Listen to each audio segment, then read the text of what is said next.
Hey, my name is Zach Reynolds, and today I'm here to convince you that communities should go grow gardens, otherwise known as community gardens. All right, so first up, community gardens. I'm really messing this up. I don't even know what keeps happening. All right, let's start over.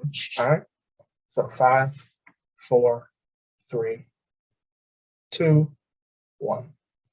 Hey, so my name is Zach Reynolds, and today I'm here to convince you that communities should grow gardens, otherwise known as community gardens. All right, so community gardens are not a new concept. When you think of early civilizations, the idea of a community garden makes sense. Farming town or settlement shares resources to survive. However, in a more modern sense, our idea of a community garden has changed. So we now consider community gardens as the idea of a sponsored program from a town or city's planning department. But this is not always defined what a community garden is by any means. They can be started through leaders in the community, or families may start gardens and then they grow into a community effort, right?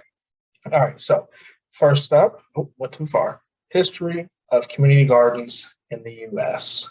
Um, in the US, community gardens, first step towards where they started at today, started in Detroit to combat food scarcity due to economic collapse in the 1800s, late 1800s. So the original plan was called Pingree's Potato Patches, and this can be found on Smithsonian Gardens, Community of Gardens. And again, this is the 1890s, so it was quite a long time ago. It started as the mayor distributing plots of land to people in the city to grow potatoes and other produce. Potato patch. While the program couldn't eliminate all food scarcity, it was super instrumental in alleviating famine. Was a catalyst for other cities developing similar programs.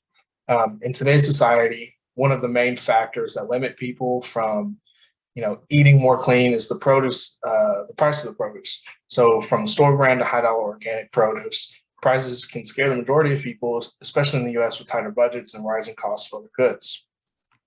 So we get into the health and societal benefits. Community gardens allow for way more affordable way of eating produce. There is a study that was done. I'm going to quote it real quick. So Albert, which is one of the names in the study, found that community gardens produced on average 2.5 pounds of food per plant over 4 months. For the season, buying the same vegetables at retail price would cost $435 more. That's referring to the price to grow them. People save more money by growing more high-value crops such as tomatoes and peppers that grow vertically and occupy less ground space. And that is quoted from UCA&R. UCA&R is the University of California Agriculture and Natural Resources Department. But again, this amount will vary with gardening ability, practical experience, and everything like that. So we get into some more of the societal benefits, actually looking at how these community gardens, outside of the fact that they grow food for people, how these are going to benefit society. So one way is school gardening programs. These programs teach students how to produce the best yields, tend to plants, and will promote a better understanding of nutritional health. They can also be used as practical uses, actually getting out and understanding why it's important to study biology, ecology, herbology, and chemistry. And it makes it more fun and rewarding because the beginning of the class of the semester, maybe you're learning how it works and what necessary steps, and then later on you start planting and you start to see some growth, and then you actually have a fruiting vegetable or fruit. And then into a little bit more of the society, the actual impact to the community. Gardens have been shown to increase property values, especially in impoverished neighborhoods. Gardening has also been shown to reduce stress levels. There is an experiment I'm going to quote once again, and this is just an excerpt from it. Stress relieving effects of gardening were hypothesized and tested in a field experiment. 30 allotment gardeners performed a stressful Stroop task and were then randomly assigned to 30 minutes of outdoor gardening or indoor reading on their own allotment plot. Salivary cortisol levels and self-reported mood were repeatedly measured.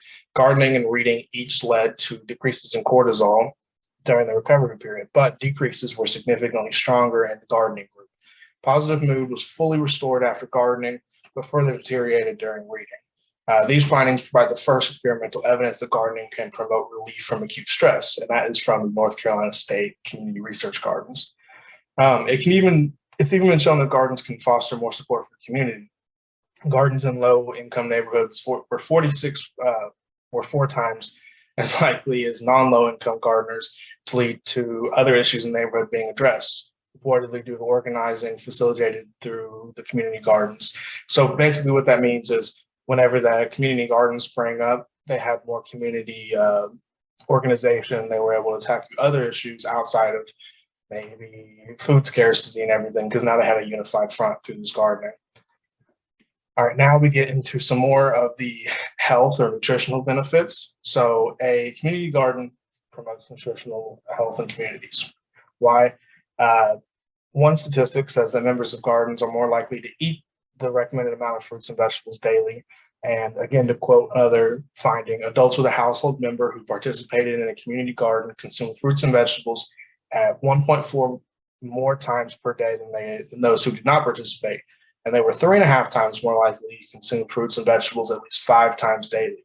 One Department of Food Science and Human Nutrition, Michigan State University, found that out. And it was just through, going through garden communities and kind of asking, how many times a day do you eat vegetables, and then going to non-gardening communities and saying how many times a day do you eat fruits and vegetables. And this is important because, the CDC also goes in and says that community gardens are beneficial for the health and nutrition and everything.